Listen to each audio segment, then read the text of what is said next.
அல்லேலூயா, அல்லேலூயா. தேவனாலே கூடாத காரியம் ஒன்றுமில்லை. அவர் சொல்ல ஆகும், கட்டளையிட நிற்கும். ஒரு வசனத்தை எடுப்போம். எசேக்கியேல் 38:7. சீக்கிரம். எசேக்கியேல் 38:7.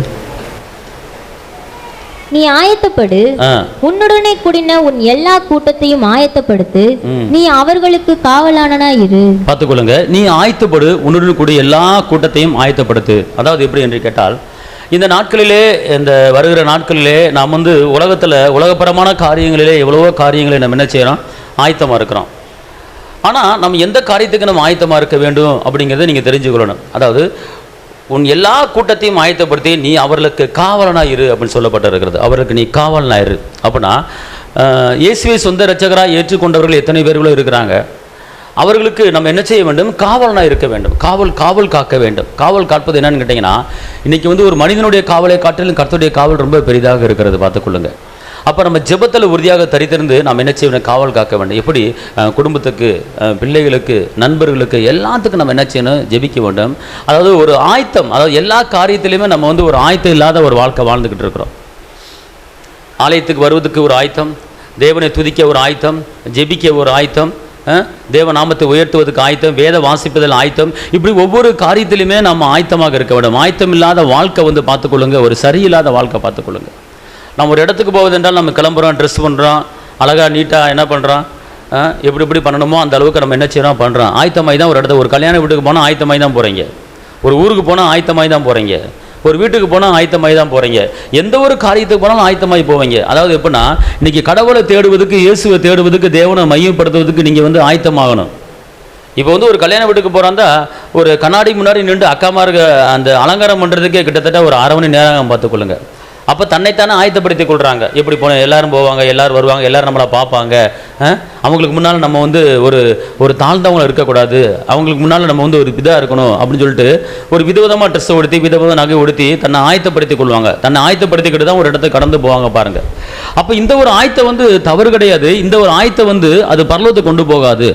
அப்போ எந்த காரியத்திலே நாம் ஆயத்தமாக இருக்க வேண்டும், எந்தெந்த காரியத்தில் ஆயத்தமாக இருக்க வேண்டும் இப்படி நீங்கள் அறிந்திருக்க வேண்டும். இந்த வரப்பிறந்த புதிய ஆண்டிலே நீங்கள் ஆயத்தமான ஒரு வாழ்க்கை வாழ வேண்டும். ஒரு குடும்பத்திலே, ஒரு கணவனோ, ஒரு மனைவியோ, ஒரு பிள்ளைகளோ, எதிலே நீங்கள் ஆயத்தமாக இருக்க வேண்டும் என்று கேட்டால், முதல்ல சங்கீதம் 108:1, சங்கீதம் 108:1. தேவனே, என் இருதயம் ஆயத்தமாய் இருக்கிறது. தேவனே, என் இருதயம் ஆயத்தமா இருக்கிறது. நான் பாடி கீர்த்தனம் பண்ணுவேன். நான் பாடி கீர்த்தனம் பண்ணுவேன். என் மகிமையும் பாடும். என் மகிமையை பாடும். அப்ப என்னன்னு கேட்டால், அப்ப ஆயத்தமான என் இருதயம் ஆயத்தமா இருக்கிறது. இன்னைக்கு அநேகருடைய இருதயம் வேற உலகப்பரமான காரியங்களில் ஆயத்தமா இருக்கிறது, தேவையில்லாத காரியங்களில் ஆயத்தமா இருக்கிறது.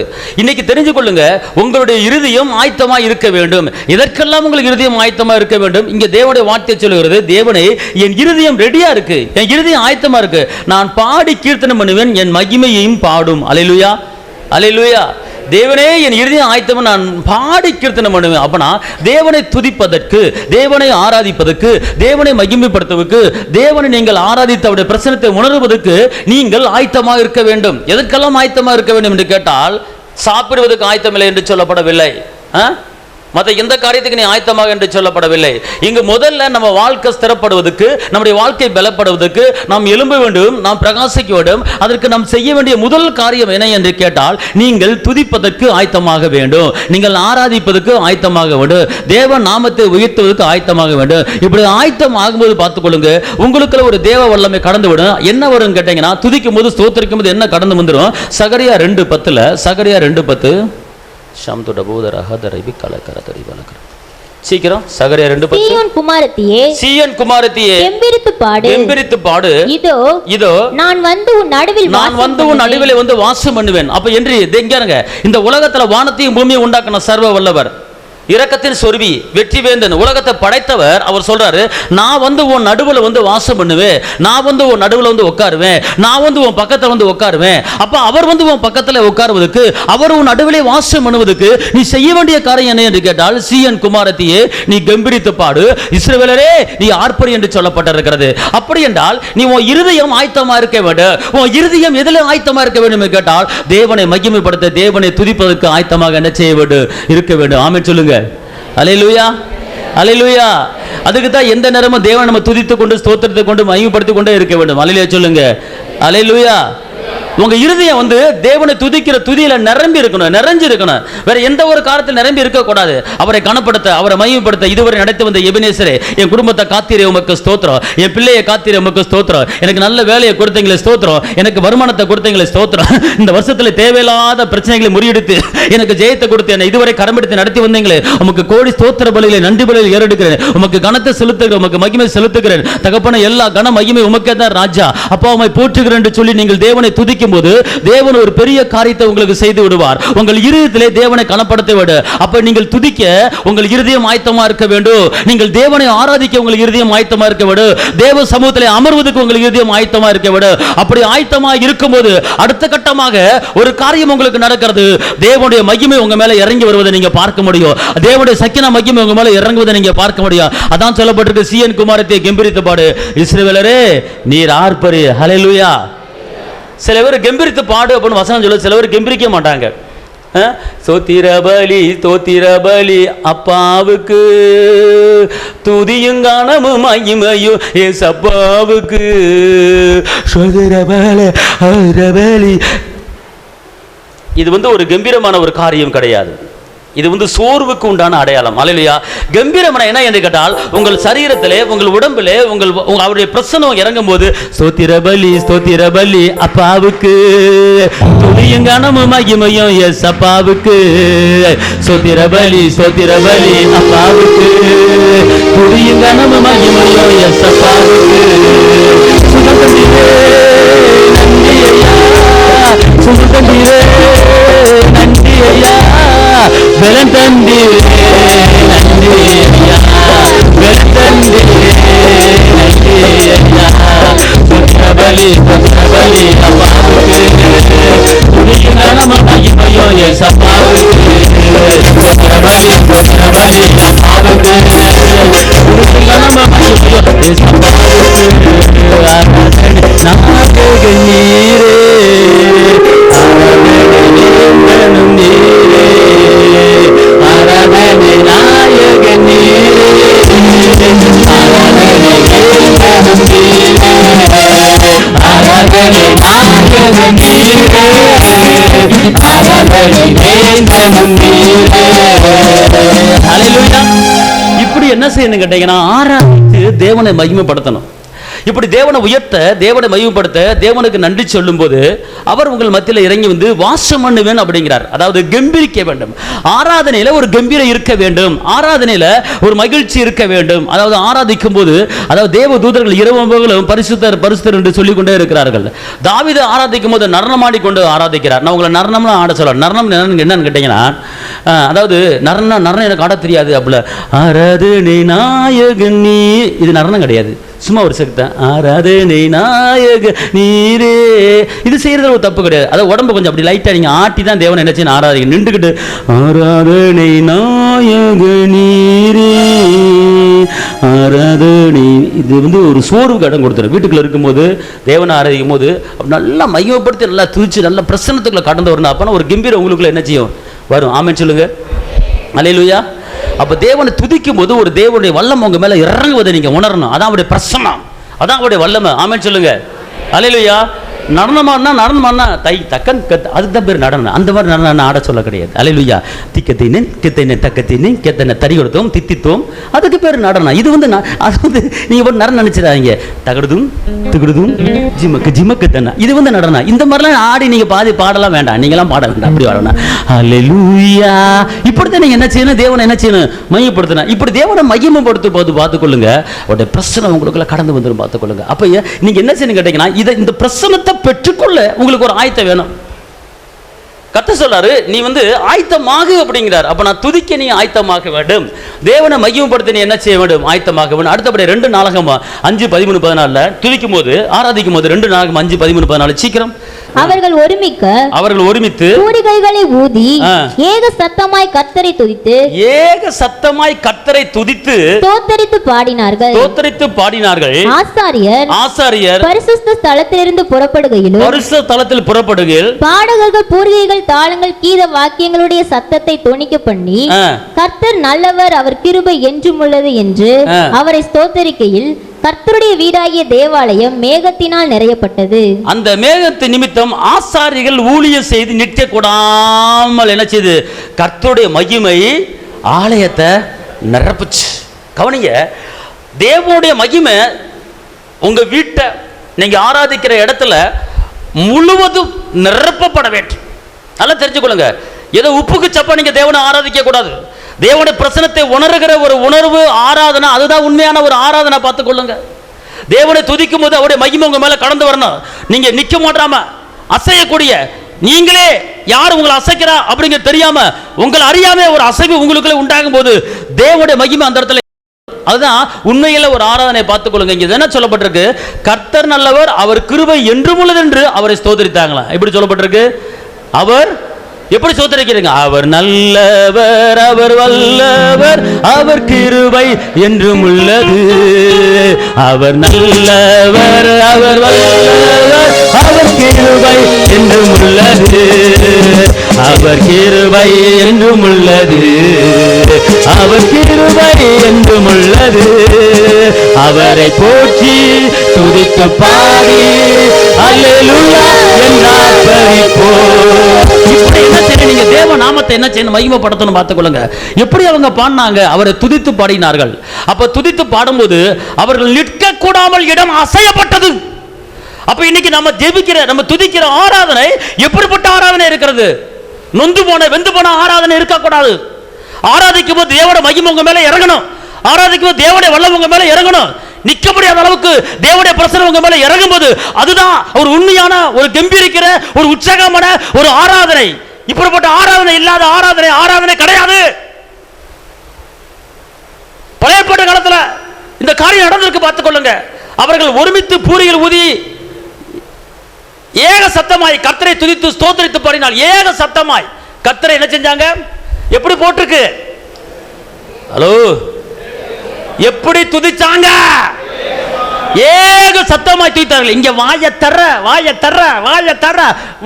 அழிய போட்டு புடுங்கி வச்சுக்கிட்டு வர்றது. இங்க வந்துட்டு வீட்டுல மட்டும் பாரு சத்தம், 4 வீடு கேட்க வீட்டுல சத்தம். உன்னை பத்தி தெரியாதா, அப்படியே இப்படி அப்படி சத்தம் கேட்க. ஆனா சர்ச்சுக்குள்ள வந்தா, ஆலயத்துக்குள்ள வந்தா தேவனை மகிமைப்படுத்த உங்களுக்குள்ள ஒரு கம்பீரம் இருக்க வேண்டும். இங்கு கர்த்தருடைய வார்த்தை சொல்லுகிறது, அவர்கள் ஏக சத்தமாய் தேவனை மகிமைப்படுத்தினார்கள். ஏக சத்தமாய் மகிமைப்படுத்தும் போது தேவனுடைய மகிமை உங்க வீட்டுக்குள்ள வந்து இறங்கிறோம். அல்லேலூயா. எங்க இங்க நீங்க தேவனை மகிமைப்படுத்த, உங்க வீட்டுல நீங்க தேவனை மகிமைப்படுத்துவீங்க.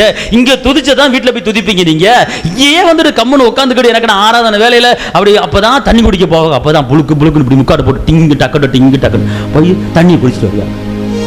ஏன் முதல்ல தண்ணி குடிச்சு வர வேண்டியதானே? ஆராதனை வேலையெல்லாம் பாத்ரூமுக்கு போறது. இங்க இருந்து பாத்ரூம் போறதுக்கு டயத்தை பாரு.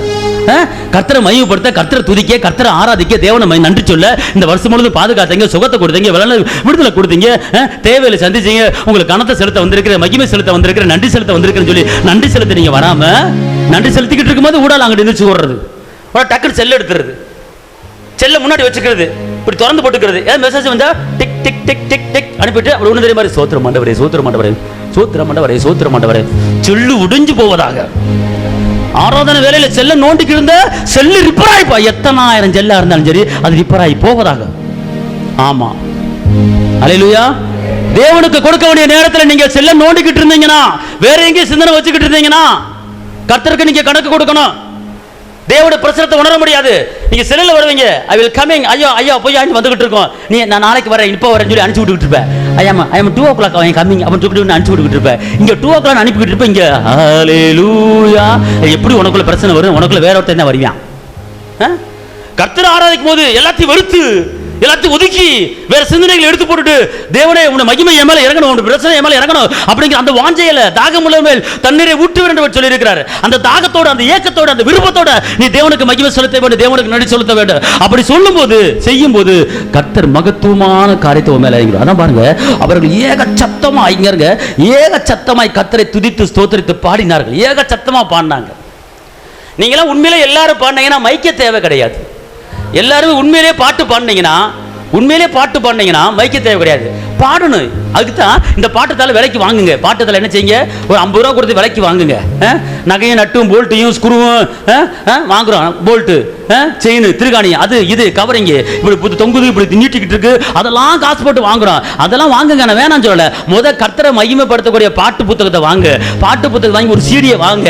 சீடியை போட்டு பாட்டை பாட வச்சு அது பின்னால பாட்டை திறந்து போய் பாடிக்கிட்டே இருங்க. வீட்டில் பாடிக்கிட்டே இருக்கும் போது உங்களுக்குள்ள ஒரு வல்லமை கடந்து வரும். அல்லேலூயா, அல்லேலூயா. நீ பாட்டு டிவில இது கேசட்ல போட்டுட்டு நீ பாட்டுக்கு வேலையை பார்த்துக்கிட்டு அவர் நல்லவர், அவர் வல்லவர் அப்படி பாட்டு பாடு. நீயும் சேர்ந்து பாடிக்கிட்டே நீ பாட்டு குழம்பு ஆக்கு, சோற ஆக்கு, காயன் இருக்கு, எல்லாத்தையும் பண்ணிக்க, தப்பு கிடையாது.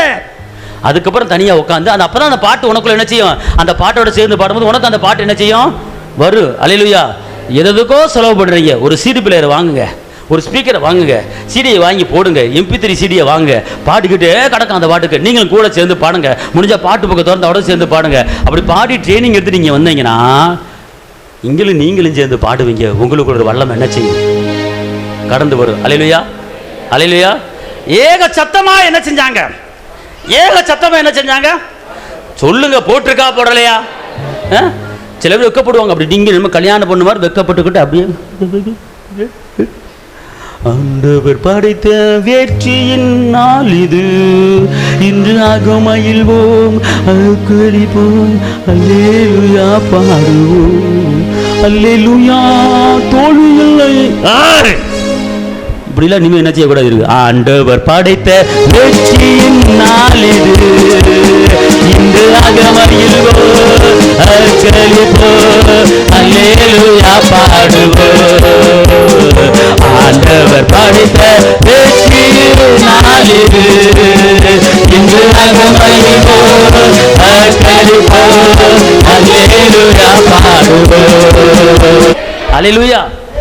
அதாவதுங்க, நான் என்ன சொல்றேன்னு கேட்டீங்கன்னா, நீங்க சந்தோஷமா இருந்தாலும் அதுவே ஒரு பெரிய ஒரு ஆசீர்வாதம் தான். ஆமே. அதுதான் அந்த சந்தோஷம் எங்கெங்க இருக்கு அப்படின்னு கேட்டா, நீங்க கர்த்தரை துதிக்க துதிக்க துதிக்க சந்தோஷம் வந்துடுது. ஏன்னா அவர் அப்படிங்கிறங்க, பரலோகத்துடைய மகிமையை பூமிக்கு நம்ம கொண்டு வர முடியும். பரலோகத்துடைய மகிமையை பூமிக்கு கொண்டு வர முடியும். எப்பனா அவர் துதிகளின் மத்தியில் என்ன செய்யறாரா, வாசம் பண்றாராம். அவருடைய பிரச்சனத்துல பர்வதங்கள் மெழுகு போல உருகிருங்க. அவருடைய பிரச்சனை உங்க மேல வந்துருச்சுன்னா, உங்களுக்கு எவ்வளவுதான் பர்வதங்கள் போல பிரச்சனை இருக்குன்னு வச்சுக்கொள்ளுங்க. பர்வதம் பெரிய பெரிய மலை, அந்த பர்வதம் என்ன செஞ்சிருமா, அவருடைய பிரச்சனத்துல அது உருகி என்ன செஞ்சிருமா, ஓடிடுமா.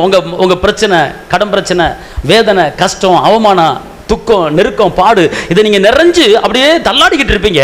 அப்ப நீங்க தேவனை மையப்படுத்த துதிக்க துதிக்க அவர் பிரச்சனை அப்படியே இறங்கிடும். பார்த்துக்கொள்ளுங்க. இறங்கும்போது உங்க பிரச்சனை உருகி ஓடுவதை நீங்க பார்க்க போறீங்க. அல்லேலூயா. அதுக்கு தான் தேவன் எவ்வளவு ஒரு கணவன் மேல உங்களுக்கு ஒரு பிரச்சனை இருக்கலாம், மனைவி மேல பிரச்சனை இருக்கலாம், நீங்க என்ன செய்யுங்க, ஒரு காரியத்தை முன்னாடி வச்சு நீங்க தேவனை துதிச்சுக்கிட்டே இருங்க, ஆராதிச்சுக்கிட்டே இருங்க. வேற ஒன்றும் செய்ய வேணாம். இப்போ நம்ம பாட்டு பாடிக்கிறோம்ல, ஆராய்ச்சி இந்த மாதிரி பாடிக்கிட்டே இருங்க. எப்படி நான் பாடுவே, என்ன சொல்லி நான் துதிப்பே. அல்லேலூயா. அதனால தான் சொல்றேன், பார்த்துக்கொள்ளுங்க. நீங்க நல்லா தேவ பிரசன்னத்தில் நீங்க ரோட்ல போகும்போது வரும்போது நீங்க என்ன, அவர் பாடி துதிக்கணும். ஒரு வசனம் எடுங்களேன், கொலோசியர்ல 3:16. கொலோசியர் 3:16. கிறிஸ்துவின் வசனம், கிறிஸ்துவின் வசனம் உங்களுக்குள்ளே சகல ஞானத்தோடு பரிபூரணமாக வாசமாய் இருப்பதாக சங்கீதங்களினாலும் கீர்த்தனைகளினாலும் ஞான பாட்டுகளினாலும் ஒருவருக்கொருவர் போதித்து புத்தி சொல்லிக்கொண்டு உங்கள் இருதயத்திலே கர்த்தருடைய பக்தியுடன் பாடி. அல்லேலூயா. ஒரு குடும்பத்துல கணவன் மனைவி பிள்ளைய எப்படி இருக்கணும் அப்படின்னு கேட்டா, உள்ளத்துக்குள்ள தேவனுடைய வசனம் என்ன செய்யணும், இருக்கணும். அந்த வசனம் என்ன செய்யணும் கேட்டீங்கன்னா, அது சங்கீதங்களும் கீர்த்தனைகளும் ஞானபலம் ஒருவருக்கொருவர் போதித்து எப்படி புத்தி சொல்லணுமா? ஏ ராசா வந்துட்டீங்களா, உங்களுக்கு கோடி ஸ்தோத்திரம், வந்துட்டேன் என் கண்ணு, ஏசு நல்லவராக இருந்தாருமா இன்னைக்கு. அப்படியாங்க, எனக்கு நல்லவருங்க, இன்னைக்கு உங்களுக்கு பிடிச்ச இந்த சுண்டக்காய் குழம்பு வச்சு ரொம்ப ரொம்ப ரொம்ப அழகா இருக்குங்க, வாங்க கர்த்தர் ஆசீர்வதிப்பா. அப்படியா, வா ஒரு ஜெபத்தை போடுவோம். அப்பா உண்மை துதிக்கிறோம் ஐயா, இரு வந்துடுறே. நம்ம ஆளுக்கு என்ன பண்ணுவாங்க? எங்க போன சோத்த போடு, என்ன வச்சிருக்கிற? ஞான பாட்டு இல்ல, தேவனை மையப்படுத்தி ஒருவருக்கு ஒருவர் எப்படி ஒருவருக்கு ஒருவர் அல்லேலூயா ஒருவருக்கு ஒரு எப்படி எப்படி இருக்கணுமா? புத்தி சொல்லணும், புத்தி சொல்லணும். உடனே நாளைக்கு பிரச்சனை இருக்கிறது, நான் என்ன செய்யறேன்னு தெரியல, எங்கள் வீட்டில் நம்பியிருந்தேன், அவன் கொடுக்குறான் இவன் கொடுக்குறான்னா ஒன்றுமே புரியல, என்னமா செய்யறது என்னமா செய்யறது, இந்த மாதம் இவ்வளோ பட்ஜெட் இருக்குமா, என்னமா உதைக்குது, எல்லாரும் கைவிட்டுட்டாங்கம்மா, நான் என்னமா செய்யறது அப்படின்னு புருஷங்காரன் சொல்லுவான். உன்னை பொண்டாட்டி சொல்லணும், யார் உன்னை கைவிட்டாலோ இயேசு கைவிட மாட்டா. ராசா, யார் உன்னை கைவிட்டாலோ இயேசு கைவிட மாட்டா. தாயும் அவரே தந்தையும் அவரே, தாயும் அவரே தந்தையும் அவரே, உங்களை தாளாட்டுவார், உங்களை சீராட்டுவார், தாளாட்டுவார், உங்களை சீராட்டுவார். யாருமே கைவிட்டாலோ இயேசு கைவிட மாட்டார். யாருமே கைவிட்டாலோ இயேசு கைவிட மாட்டார். ரத்தத்தாலே கைவிட்டாரே, ரத்தத்தாலே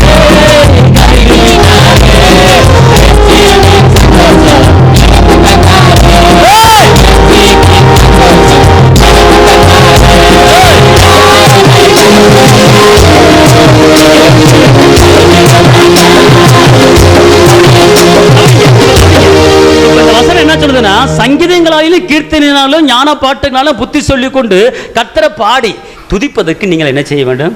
ஆயத்தமாக வேண்டும். ஆமா, ஆயத்தமாவீங்களா? அல்லேலூயா சொல்லுங்க. துதிப்பதற்கு நீங்க ஆயத்தமாகும் போது கர்த்தர் உங்களுக்கு பெரிய காரியத்தை உங்களுக்கு என்ன செய்வார்? செய்வார். அதாவது எல்லாத்தையும் விட்டுருங்க, எல்லாத்தையும் விட்டு துதிப்பதற்கு ஆயத்தம் போது கர்த்தர் ஒரு பெரிய மாற்றத்தை உங்களுக்கு செய்வார். இந்த ஜெபிக்க ஆயத்தம் அந்த ஒரு சப்ஜெக்ட் எடுத்து முடிச்சிருவோம். அந்த இதை முடிச்சுட்டு யாத்திரை 34:2 சீக்கிரம், யாத்திரை 34:2 சீக்கிரம். விடியற் காலத்தில் நீ ஆயத்தமாகி சீனாய் மலையில் ஏறி. விடியற் காலத்திலே நீ ஆயத்தமாகி, அப்பனா நீ ஆயத்தமாக வேண்டிய காரியம் ரெண்டாவது ஒரு ஆயத்தமா. வந்து துதிக்க நீ ஆயத்தமாகணும். ரெண்டாவது நீ விடிய காலத்துல ஆயத்தமாகணும். விடிய காலத்துல நீ ட்ரெஸ் உடுத்திட்டு நீ அங்க ஊருக்கு போக வேண்டிய ஆயத்தம் கிடையாது. நீ தேவ சமூகத்திலே ஜெபிப்பதற்கு நீ என்ன செய்ய வேண்டும்? ஆயத்தமாக வேண்டும். ஜெயிப்பதற்கு ஆயத்தம். விடிய காலத்தில் நீ அதாவது மோசே விடியற் காலத்தில் இருட்டோட இயேசு இருட்டோட என்ன செஞ்சாரு? ஜெபிக்க போனாரு. அப்ப இப்படிப்பட்ட ஒரு ஜெப அனுபவம் தேவனுடைய பிள்ளைகளுக்கு தேவை. எதுக்கு நீ ஆயத்தமாக வேண்டும் என்றால் ஜெபிப்பதற்கு ஆயத்தமாக வேண்டும். விடியற் காலத்துல நீ பகல்ல ஜெபிக்கலாம், நைட்டு ஜெபிக்கலாம், மத்தியானத்தில் ஜெபிக்கலாம், அது வேறு. ஆனா முத நீ இருட்டோட தேவ சமூகத்துல ஜெபிப்பதற்கு நீ ஆயத்தமாக வேண்டும். அல்லேலூயா. அப்ப அதுதான் காலையில நீங்க ஆயத்தமாய். மோசே என்ன பண்றாரு? காலையில ஆயத்தமாய் போறாரு. லூக்கா 21:36 சீக்கிரம். லூக்கா 21:36.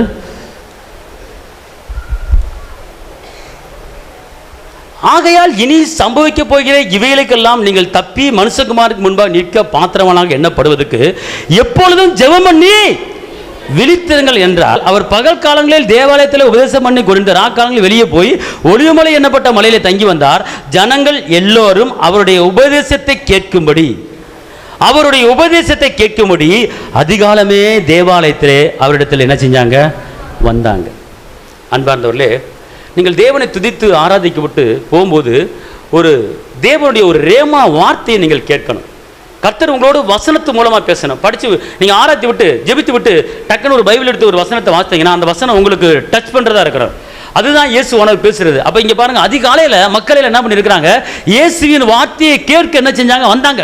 சாரசாரையா வந்தாங்க இயேசுவின் வார்த்தையை கேட்கறதுக்கு. எப்ப வந்தாங்கன்னு கேட்டா இங்க போட்டிருக்க பாருங்க, ஜனங்கள் எல்லோரும் அவருடைய உபதேசத்தை கேட்கும்படி அதிகாலமே போட்டிருக்கா போறலையா? அதிகாலமே வந்தாங்க. அப்ப இந்த அதிகாலம் என்பது தேவனுடைய வார்த்தை உங்களுக்கு பேசுகிற ஒரு நேரம் பார்த்துக்கொள்ளுங்க. அதுலதான் நீங்க என்ன செய்யணும்? கண்ணும் கருத்துமா அதிகாலையில ஜெபிக்கணும். அதிகாலையில ஜெபிக்க நீங்க என்ன செய்யணும்? ஆயத்தமான 7 மணி 8 மணி வரைக்கும் கொட்டை விட்டு தூங்கக்கூடாது. ஆமே. ரசிக்கப்பட்ட பிள்ளை 5 மணிக்கு எந்திரிக்கணும். அல்லது 5:30 மணிக்காவது எந்திரிக்கணும். எந்திரிச்சு நல்லா தேவனை மகிமை துதிச்சு, நீ துதிக்கும் போது உன் வீட்டில் இருக்கிற எந்த தரித்திரத்தின் ஆவி ஓடி வரும். பார்த்துக்கொள்ளுங்க.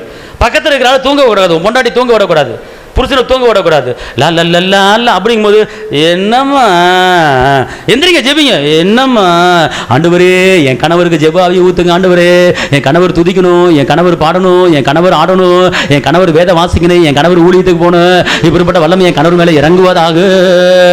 அப்புறம் காது ஊதுன்னு வச்சுக்கொள்வேன். ஆமா ஆமா அப்படின்னு கடைசியில் எந்திரிச்சிருவேன். ஆமான்னு சொல்லுங்க. அதுதான் பார்த்துக்கொள்ளுங்க. அதிகாலையில் கர்த்தரை தர. இன்னொரு வசனம் பாருங்க, நீதிமொழி 8:34. சீக்கிரம், நீதிமொழி 8:34. என் வாசற்படியில் நித்தம் விழித்திருந்து என் கதவு நிலையறையை காத்திருந்து எனக்கு செவி கொடுக்கிற மனுஷன் பாக்கியவான். அல்லேலூயா. இந்த வசனத்தை பார்க்கணுங்க, எப்படி அழகா போட்டிருக்கு பார்த்துக்கொள்ளுங்க. தேவனுடைய வார்த்தை அதாவது ஜீவன் உள்ளது, அது உயிர் உள்ளது, அது மாறாதது, அது மறையாதது. அப்ப இந்த வசனத்தை நல்லா கவனிச்சு கொள்ளுங்க. என் வாசற்படியில் நித்தம் விழித்திருந்து, அதாவது நித்தம், அதாவது ஜெபிக்கிறனா இன்னைக்கு கேட்டு நாளைக்கு ஒரு நாள் மட்டும் ஜெபிக்கிறது ஜெபம் இல்லைங்க. இந்த பூமியில் நீங்கள் எவ்வளோ நாளைக்கு உயிரோடு இருக்கிறீங்களோ அது வரைக்கும் நீங்கள் டெய்லி கர்த்தர் சமூகத்தில் உட்காரணும், டெய்லி தேவனை மையப்படுத்தணும், டெய்லி தேவனை துதிக்கணும். நீ டெய்லி எப்படி உன் சரீரத்துக்கு உன் வயிற்றுக்கு ஆகாரத்தை போடுறியோ சாப்பிட்றியோ 3 வேளை புல்கட்டு கட்டுறீங்களோ அதே போல நீங்களும் தேவ வசனத்தில் புல்கட்டு கட்டணும். டெய்லி டெய்லி தேவ வசனத்தில் நிரம்பணும், டெய்லி ஜெப ஆவியில் நிரம்பணும், டெய்லி துதியின் வல்லமையில் நிரம்பணும். அப்படி இருக்கும்போது கர்த்தர் உன் வாழ்க்கையை தலைகளை மாற்றிடுவார். உன் துக்கம் எல்லாம் என்ன செஞ்சிடும்? சந்தோஷமாய் மாறிவிடும். ஆமென் சொல்லுங்க. அல்லேலூயா. இங்க பார்த்துக்கொள்ளுங்க. என் வாசற்படியிலே நித்தம் விழித்திருந்து என் கதவு நிலையருகே காத்திருந்து எனக்கு செவி கொடுக்கிற மனுஷன் பாக்கியவான். பாக்கியவான். அவர் சமூகத்தில் நித்தமும் காத்திருக்கிறத கர்த்தர் விரும்புறாருங்க. டெய்லி அவர் சமூகத்தில் துதிச்சு ஆராதிச்சு ஜெபிக்கிறத கர்த்தர் விரும்புறாருங்க. ஆனா நம்ம அதை விரும்புறது கிடையாது. நீ பாக்கியவானாக பாக்கியவதியாக மாற வேண்டும் என்றால் நீ என்னிடத்தில் வா என்று அவர் அழைக்கிறார். நீ என் சமூகத்துக்கு வந்துட்டீனா, நீ ஜெபிக்க வந்துட்டீனா, துதிக்க வந்துட்டீனா, நான் உன்னை பாக்கியவானாக பாக்கியவதியாக மாற்றிவிடும் என்று அவர் சொல்லுகிறார். ஒரு பெரிய ஒரு முரட்டாட்டமான ஒரு வேலை கிடையாது, சாதாரண வேலை, சாதாரண ஒரு காரியம். 5 மணிக்கு எந்திரிக்கணும், கர்த்தரை பாடணும், மையப்படுத்தணும், துதிக்கணும், ஜெபத்துக்கு பதில் கொடுக்கிற கர்த்தர் உங்கள் மத்தியில் இறங்கி வந்து விடுவார். ஆமென். உங்கள் குடும்பத்தில் இருக்கிற எல்லா காரியத்தையும் கர்த்தரை பார்த்துக்கொள்வார். ஆமென். அதுக்கு தான் நீங்கள் என்ன செய்யணும்? ஆயத்தமாக வேண்டும், ஆயத்தமாக வேண்டும். ஆயத்தமாகும் போது கர்த்தர் ஒரு பெரிய மாற்றத்தை உங்களுக்கு அவர் செய்வார். அல்லேலூயா சொல்லுங்க. அல்லேலூயா. இப்போ இந்த நாளில் ஒரு தீர்மானம் எடுங்க. நான் அதிகாலையில் 5 மணிக்கு எந்திரிச்சு நான் ஆயத்தமாவேன், ஆயத்தமாய் தேவனை துதிப்பேன், துதிக்க நான் ஆயத்தமாவேன், அடுத்து ஜெபிக்க நான் ஆயத்தமாவேன் அப்படின்னு விண்ணப்பத்தை வைங்க. கர்த்தருடைய வார்த்தையை கேளுங்க. கர்த்தர் உங்களுக்கு ஒரு பெரிய காரியத்தை செய்வார்.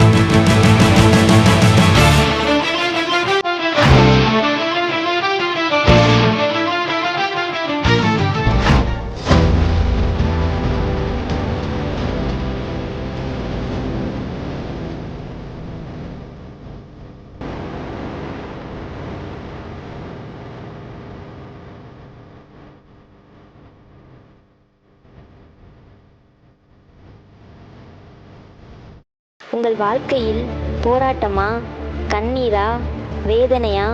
இயேசு உங்களுக்கு அற்புதம் செய்வார். எங்களோடு இணைந்து கர்த்தரை ஆராதிக்க உங்களை அன்புடன் அழைக்கிறோம். எங்கள் முகவரி போதகர் சி. ஜீவா, திரியேக தேவ எழுப்புதல் ஆலயம், RS Nagar, Allampatti, Virudhunagar. Cell number 9443313673. Email address jiva.boj@gmail.com.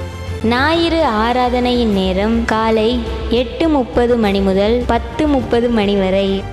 செவ்வாய்க்கிழமை மன்றாட்டின் ஆராதனை மாலை 6:30 மணி முதல் 8 மணி வரை. வெள்ளிக்கிழமை உபவாச கூட்டம் காலை 10 மணி முதல் 12 மணி வரை. மாதத்தின் 1ஆம் தேதி வாக்குத்தத்த ஆராதனை காலை 5 மணி முதல் 7 மணி வரை. கர்த்தர் உங்களை ஆசீர்வதிப்பாராக.